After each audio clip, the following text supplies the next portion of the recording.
Desmilitarizar a polícia.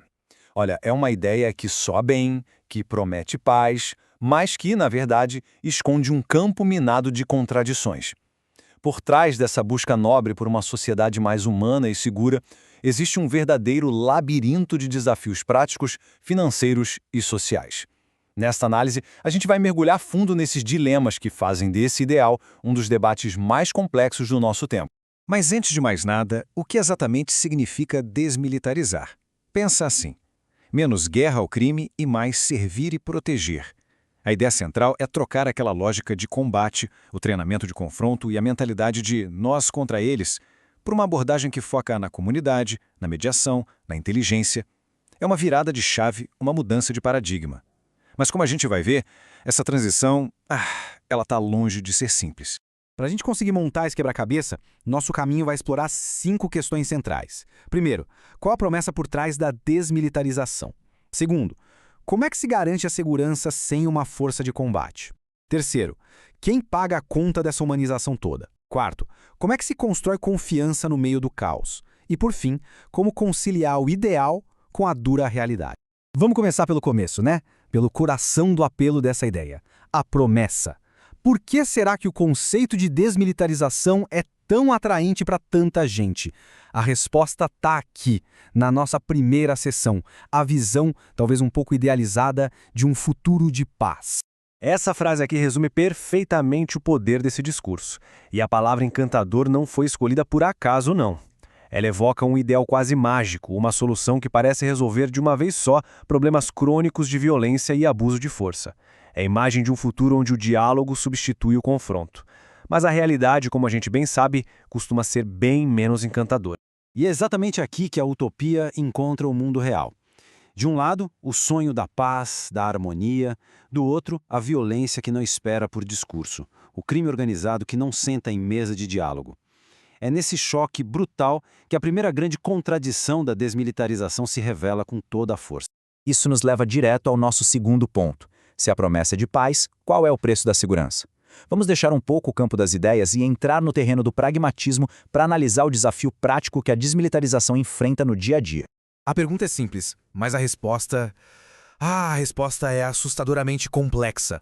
Se a polícia para de atuar com uma lógica de guerra, o que a gente coloca no lugar para enfrentar grupos que operam, muitas vezes, com táticas de guerrilha urbana? Retirar um modelo, por mais falho que ele seja, sem ter um substituto concreto e testado, criar um vácuo. E é nesse vácuo que mora o perigo. O debate muitas vezes foca em destruir o modelo antigo, mas sem um projeto claro do que vem depois. O resultado? Um vácuo de poder que, na prática, pode ser ainda mais perigoso para a população, que fica ali desprotegida. A lição aqui é que a paz não se constrói com a ausência de força, mas sim com a presença de uma segurança inteligente, bem planejada e, acima de tudo, eficaz. Só que um plano de segurança inteligente custa caro, e muito caro. E isso nos leva à nossa terceira contradição, talvez a mais concreta de todas, a da humanização sem recursos. Afinal de contas, quem vai pagar a conta para transformar a polícia numa força mais humana e eficiente? Pois é, não basta ter boas intenções.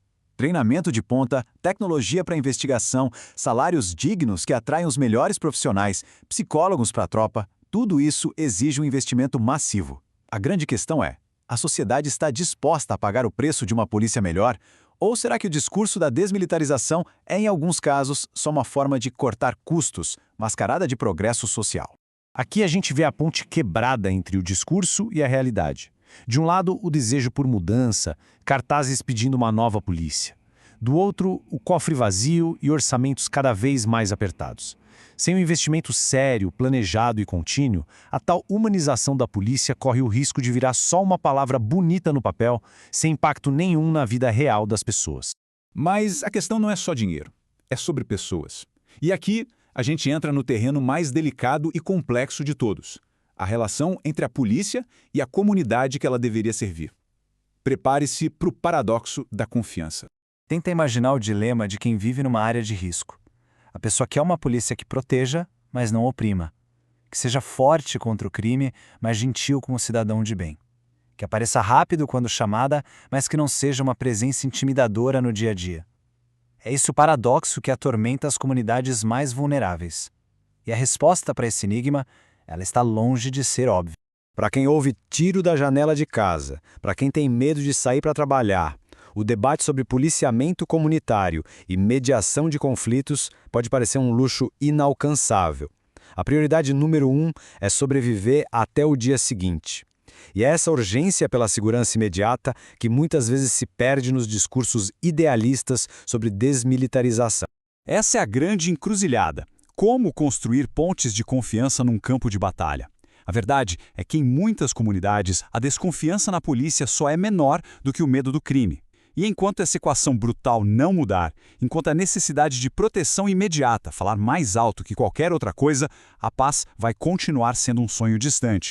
E assim, a gente chega ao clímax da nossa análise. Todas as contradições que vimos até agora, a prática, a financeira, a social, nos levam a um dilema final e inescapável. Como equilibrar o sonho com a realidade? Vamos mergulhar nesse confronto entre o ideal e o real. Essa imagem é um raio-x do nosso dilema. De um lado, o mundo que a gente quer. Pacífico, humanizado, baseado na confiança. Do outro, o mundo que a gente tem. Violento, carente de recursos e onde o medo muitas vezes grita mais alto que o diálogo. O grande desafio é construir uma ponte sólida entre esses dois universos sem que ela desmorone no meio do caminho sob o peso da realidade. Essa frase é um soco no estômago do idealismo ingênuo. Sonhar é fácil, é necessário, é o que nos move. Mas construir é difícil, é complexo, exige planejamento. E o grande desafio da desmilitarização é justamente esse: traduzir a poesia do discurso na prosa da realidade, com projetos, orçamentos e estratégias claras. No fim das contas, a paz não é um destino, é uma construção. E como toda grande obra, ela exige um projeto detalhado, materiais de qualidade e muito, mas muito trabalho. A pergunta que fica não é se a gente quer um futuro melhor, mas sim se estamos dispostos a pagar o preço dessa obra. Ou vamos continuar sonhando com um prédio que nunca vai sair do papel? E assim a gente encerra com uma questão fundamental para a reflexão. Como construir uma segurança que seja, ao mesmo tempo, forte contra o crime e humana com o cidadão? A resposta não é simples, nem única. Mas é na busca incansável por esse equilíbrio que talvez resida a esperança de um futuro mais seguro e justo para todos.